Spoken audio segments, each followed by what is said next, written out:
최근 한 달 사이 삼성전자 주가가 약 20% 올랐습니다. 많은 분들이 자사주 매입 때문에 오른 거 아니냐고 하시지만 제 생각은 좀 다릅니다. 물론 수급 측면에서 긍정적인 영향을 준 건 맞지만 더 중요한 건 이재명 정부의 정책 방향입니다. 오늘 영상에서는 삼성전자가 어떤 조건과 흐름 속에서 10만 원을 갈 수 있는지 정책과 수급, 실적과 마케팅을 중심으로 짚어드리겠습니다. 삼성전자에 투자 중이시면 분명 큰 도움이 되실 겁니다. 삼성전자는 왜 항상 주목받을까요? 사실 삼성전자는 너무 익숙한 이름이죠. 주식을 한 번이라도 해보셨다면 삼성전자 한 주쯤은 사봤다는 분들이 많을 겁니다. 하지만 재미없고 느리다는 이유로 한동안 외면받아왔죠. 특히 작년 반도체 침체가 길어지면서 삼성전자는 기다림의 종목이 됐습니다. 그런데 지금은 다릅니다. 많이 올랐고 또 오를 가능성이 높다고 판단하는 이유는 분명합니다. 제가 삼성전자를 이번 영상의 주제로 설명드렸다는 건 지금 이 종목이 시장의 주도권을 가져올 수 있는 조건이 모였다고 본 겁니다. 지금 삼성전자를 끌어올리는 건 개인이 아닙니다.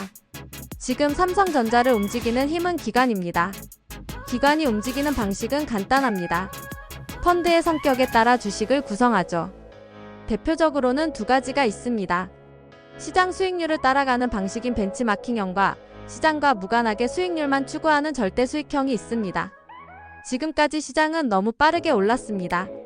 기관들은 뒤처졌고 상반기 수익을 못 채운 상황이죠. 그래서 지금 이 시점 기관은 벤치마킹형 펀드 전략에 따라 시장 대표 종목을 다시 담아야 합니다. 바로 시총 1위 삼성전자이지요.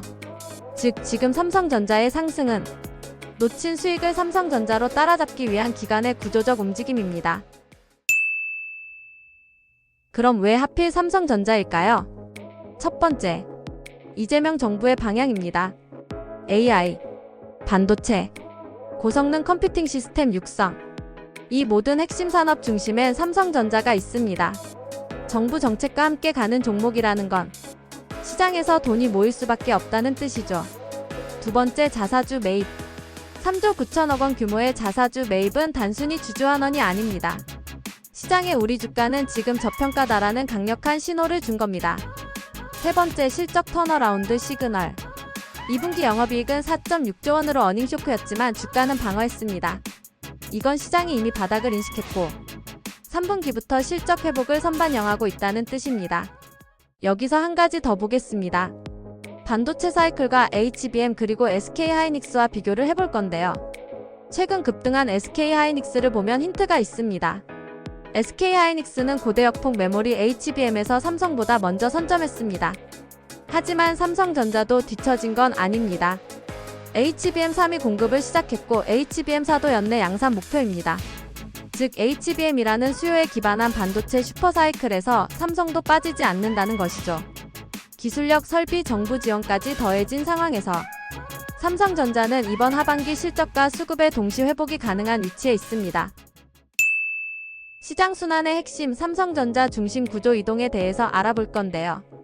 지금 시장에서 1차 랠리를 주도했던 성장주들이 조정을 받고 있습니다. 그 이유가 바로 돈이 삼성전자로 이동하고 있기 때문입니다. 이건 단순한 수급 변화가 아닙니다. 기관들이 상반기 수익을 확정하면서 이제는 리스크가 적고 정책 수혜가 분명한 종목으로 자금을 돌리고 있는 것이죠. 결국 시총 상위주 중심의 포트 구성이 강화될 수밖에 없고 삼성전자가 그 중심에 서게 됩니다. 또 하나의 이슈는 삼성전자의 글로벌 전략입니다. 지금 삼성전자가 기관의 매수 대상으로 부각될 수밖에 없는 이유가 단순히 벤치마킹 전략 때문일까요? 아닙니다. 바로 삼성전자 자체의 글로벌 전략이 바뀌고 있기 때문입니다. 최근 삼성전자는 멕시코, 태국, 인도 등 신흥국을 중심으로 체험형 마케팅을 강화하고 있습니다. 이게 단순한 홍보 활동이 아닙니다. 선진국 시장이 포화되면서 이젠 실질적인 매출 확대와 점유율 상승을 신흥국에서 찾아야 하는 시점이 된 것이죠. 그리고 삼성은 빠르게 움직였습니다. 멕시코시티, 방콕, 인도 구르가온에서 테크 세미나를 열고 소비자들이 직접 체험하게 했습니다. 단순히 가전 기능만 보여주는 게 아니라 각 나라의 문화와 생활 습관에 맞춘 제품 경험을 제공하는 겁니다. 이게 중요한 이유는 이런 현지화 마케팅이 단기 이벤트가 아니라 장기 성장 전략이라는 거예요. 그리고 이 전략이 실제 매출로 이어지고 있다는 점이 핵심입니다. 왜 체험형 마케팅이 중요할까요? 신흥국 시장은 구매력이 빠르게 올라가고 있습니다. 도시화가 진행되고 중산층이 증가하면서 프리미엄 가전에 대한 수요도 늘고 있죠. 삼성전자는 이 틈을 파고들고 있습니다. 예를 들어 동남아에서는 냉방 가전의 수요가 폭증하고 있는데 삼성의 시스템 에어컨은 전년 대비 20% 이상 판매가 증가했고 일부 모델은 무려 35% 이상 성장했습니다. 이게 단순히 기후 때문만은 아닙니다. 삼성은 스마트싱스라는 연결 플랫폼을 통해 가전제품을 하나의 생태계처럼 엮었습니다. 냉장고 하나만 팔고 끝나는 게 아니라 세탁기, TV, 에어컨까지 전부 연결해서 소비자의 생활 전체에 파고드는 전략을 구사하고 있는 겁니다. 이러한 체험 마케팅은 단순한 보여주기가 아닙니다. 그 나라 사람들의 식문화, 라이프 스타일, 주거 형태까지 분석해서 제품 커뮤니케이션 방식을 바꿉니다. 결국 이건 브랜드 충성도를 높이는 방식이고 장기적으로는 충성 고객을 확보한 글로벌 1등 기업의 자리를 지키는 전략입니다. 이러한 부분은 자연스럽게 삼성전자의 방향성과 투자 기회로 연결되는데요. 이제 중요한 포인트. 이런 글로벌 전략이 왜 지금 삼성전자 주가에 영향을 미치냐는 거죠. 첫 번째로 삼성전자의 전략은 단기 반짝이 아니라 중장기 로드맵입니다. 지금 신흥국에서의 마케팅은 앞으로 5년, 10년 뒤까지 매출 성장 기반이 될 수 있는 포석이에요. 두 번째로는 미국과 유럽의 고관세와 환경 규제에 비해 신흥국은 훨씬 더 개방적입니다. 그리고 이 시장에서 삼성이 선점 효과를 갖게 되면 기존 시장 대비 더 높은 마진율을 가져갈 수 있는 구조가 완성됩니다.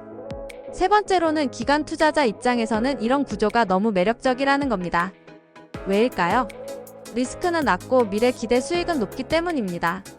그 결과가 바로 최근 자사주 매입과 함께 이어진 주가 상승세인 거고요. 이제 남은 건 개인 투자자들의 선택입니다.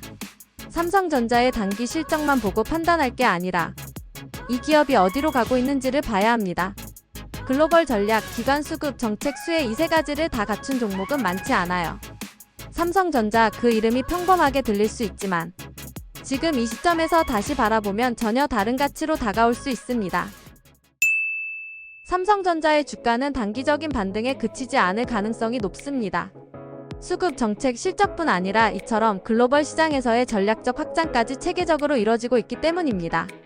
특히 기존의 미국, 유럽 중심 전략에서 벗어나 구매력이 빠르게 올라오는 신흥시장을 장악하려는 움직임은 향후 삼성전자 매출의 지역 다변화를 가능케 합니다. 이는 단기 수급만 보는 투자자들에겐 보이지 않는 영역이지만 장기 투자자 입장에선 굉장히 중요한 포인트입니다. 삼성전자의 방향은 명확합니다. 기술, 정책, 수급, 실적, 그리고 시장. 지금 이 흐름을 놓친다면 다음 10만 전자는 남의 일이 될 수도 있습니다. 오늘은 삼성전자가 10만 전자를 향해 달려갈 수 있는 이유에 대해 구체적으로 알아보았습니다. 지금도 저희 무료 정보방에서는 관련 정보가 끝없이 나오고 있는 상황인데요. 프로필 하단 고정 링크 누르시고 10만 전자의 위대한 발걸음 함께 하시죠.